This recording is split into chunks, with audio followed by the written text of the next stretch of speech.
मेरे प्यारे देशवासियों, मैं आपको एक ऑडियो सुनाता हूं। हेलो। सर नमस्ते सर। नमस्ते। सर बोलिए सर। देखिए, ये जो आपने एफआईआर नंबर मुझे सेंड किया है, इस नंबर के खिलाफ 17 कंप्लेंट्स हमारे पास। आप ये नंबर यूज कर रहे हैं? मैंने नहीं यूज करता हूँ सर। अभी कहाँ से बात कर रहे हो? सर कर्नाटका सर, वो मैं घर में हूँ सर।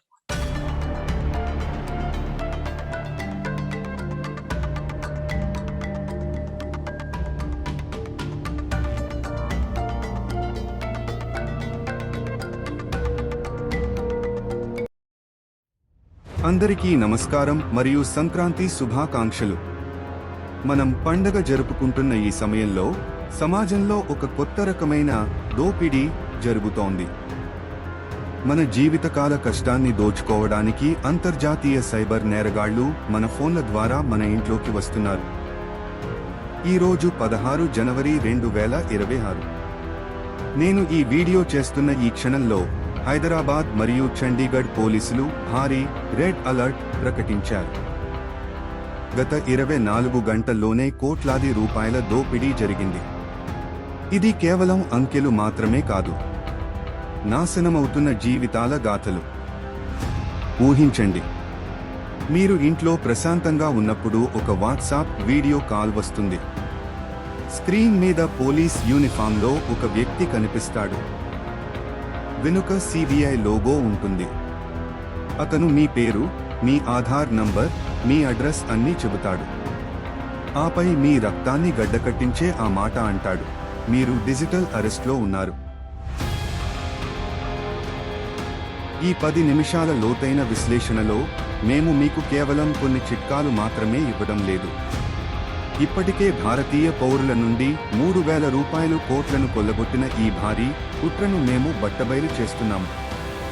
నకిలీ కోర్టులు, వారి డైలాగులు మరియు జనవరి 2026 సుప్రీం కోర్టు తీర్పు గురించి మనం మాట్లాడుకుందాం. ఈ వీడియోను చివరి వరకు చూడండి, ఎందుకంటే ఈరోజు మీ ఫోన్ ఒక ఆయుధం, దాన్ని ఎలా ఎదుర్కోవాలో మీరు తెలుసుకోవాలి. ఈ డిజిటల్ అరెస్ట్ స్కామ్ అసలు ఎలా జరుగుతుంది? ఇది ఒక మానసిక యుద్ధం. ఇది 4 దశల్లో జరుగుతుంది. దశ 1, ఎరవేయడం. Courier parcel drama. మీ పేరు మీద ఒక పార్సిల్ ముంబై కస్టమ్స్లో పట్టుబడిందని, అందులో డ్రగ్స్, నకిలీ పాస్పోర్టులు ఉన్నాయని కాల్ వస్తుంది. మీరు కాదంటే మీ ఐడెంటిటీని ఎవరో దుర్వినియోగం చేస్తున్నారు, మిమ్మల్ని సైబర్ సెల్కు కనెక్ట్ చేస్తాము అని భయపెడతారు. దశ 2, నాటకం. నకిలీ పోలీస్ స్టేషన్ మిమ్మల్ని వీడియో కాల్కు కనెక్ట్ చేస్తారు. బ్యాక్గ్రౌండ్లో పోలీస్ స్టేషన్ సెట్టింగ్ ఉంటుంది. వైర్లెస్ సెట్ల శబ్దాలు వినిపిస్తాయి. వాట్సాప్లో నకిలీ ఎఫ్ఐఆర్ పంపిస్తారు. ఇది చూడగానే ఎవరైనా నిజమని నమ్ముతారు. దశ 3, ఒంటరిని చేయడం. Digital arrest. మీరు ఎవరికీ కాల్ చేయకూడదని, కెమెరా 24/7 ఆన్ చేసి ఉంచాలని ఆదేశిస్తారు. దీన్నే డిజిటల్ అరెస్ట్ అంటారు. ఇది చట్టంలో లేని పదం, కేవలం మిమ్మల్ని భయపెట్టి ఒంటరిని చేయడానికి వారు ఉపయోగించే పదం.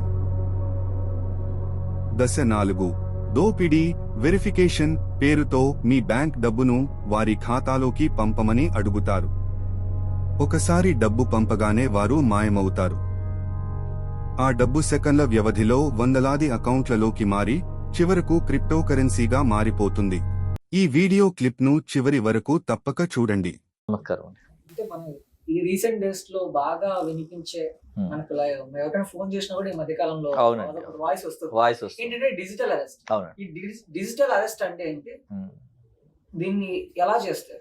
అంటే జనరల్గా డిజిటల్ అరెస్ట్ అనేది ఒక ఫ్రాడ్, సైబర్ ఫ్రాడ్ ఎక్కువైపోయిందండి దేశంలో. ఇంతకుముందు మనకి ఎలా ఉండే అంటే దొంగ అనేవాడు సమ్మర్లో అందరం మనం బయట వండుకునేవాడు, వాడు ఒక దొంగ వేషం వేసుకొని వచ్చి ఇంట్లో దొంగతనం చేసేవారు.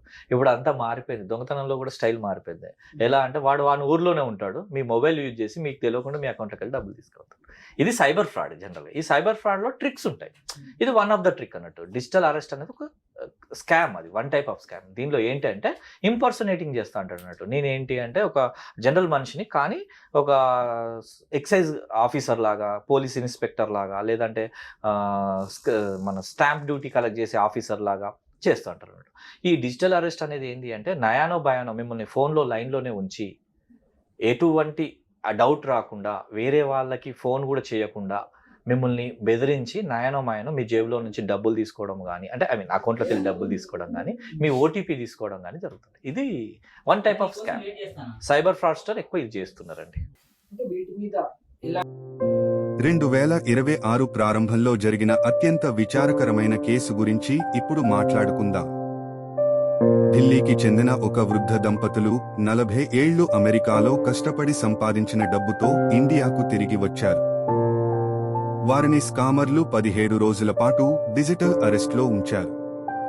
వారు తమ పిల్లలతో కూడా మాట్లాడకుండా భయపెట్టారు. స్కామర్లు డీప్ ఫేక్ ఏఐని ఉపయోగించి ఒక హైకోర్టు జడ్జి గొంతును అనుకరించి వారితో మాట్లాడించారు. ఆ దంపతులు 8 విడతలుగా మొత్తం 14,85,00,000 రూపాయలు బదిలీ చేశారు. బ్యాంక్ అధికారులు అడిగితే ఆ వృద్ధురాలు భయంతో ఆస్తి కొంటున్నాము అని అబద్ధం చెప్పారు. పోలీసులు రంగంలోకి దిగేసరికి కేవలం 1.9 కోట్లు మాత్రమే ఫ్రీజ్ చేయగలిగారు. మిగిలిన డబ్బు అంతా అంతర్జాతీయ గ్యాంగుల చేతుల్లోకి వెళ్లిపోయింది.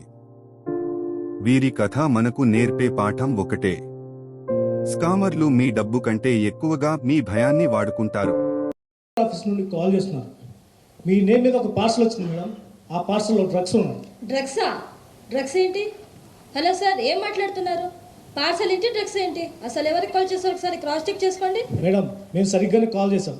సరే, ఒక పని చేయండి, మీకు ఒక లింక్ పంపిస్తాను.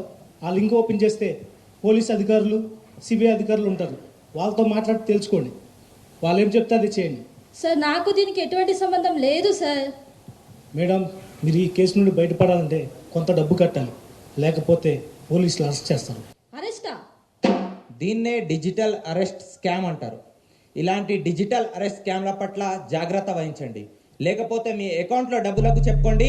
ఇప్పుడు మనం జనవరి 2026 నాటి కీలక చట్టపరమైన మార్పుల గురించి తెలుసుకుందాం.